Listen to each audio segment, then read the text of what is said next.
they take as clients has allowed rogue foreign banks, not rogue, and their criminal clients to carry on money laundering and other criminal activity in the United States and to benefit from the protections afforded by the safety and the soundness of the U.S. banking industry, said Senator Carl Levin of Michigan.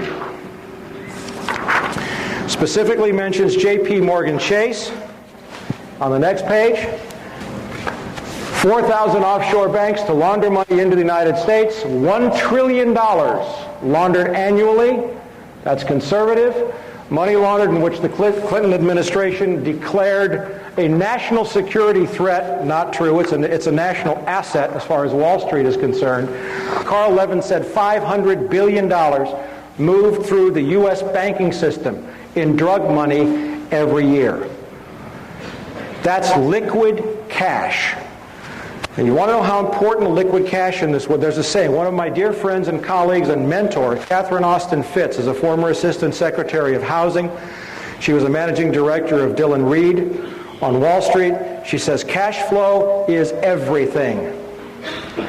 And in an economy that's on the verge of a major implosion, without cash flow, the crash is guaranteed. Now, CIA's role is to make sure that as much of that drug money comes through the U.S. economy as possible.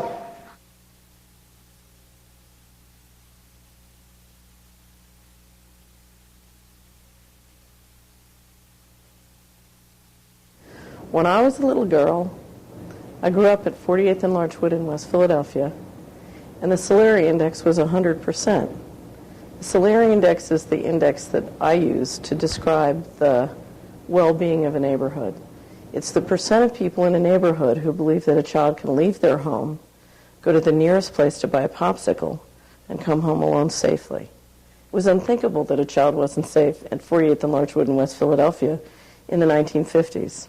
The Solari Index was 100%, and the Dow Jones Index was probably about 500.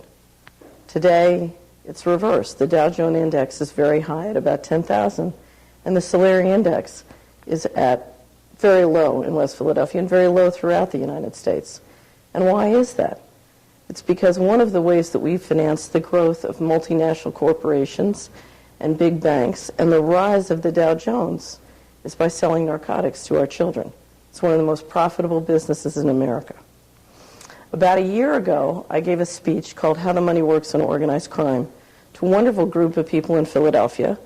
They have a conference every year. They go off into the woods for about 3 days and talk about how they can help our culture, our world, spiritually evolve.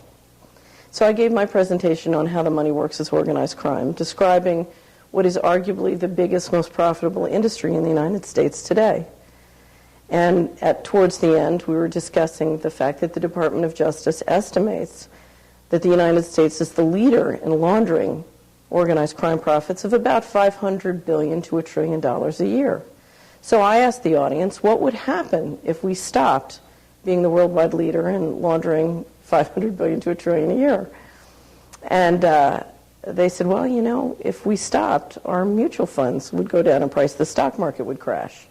I said, well, what else would happen? So they said, well, you know, we might have trouble financing the government deficit because, in fact, the people who control 50 years of accumulated profits, that's a lot of capital that we need to finance our deficit.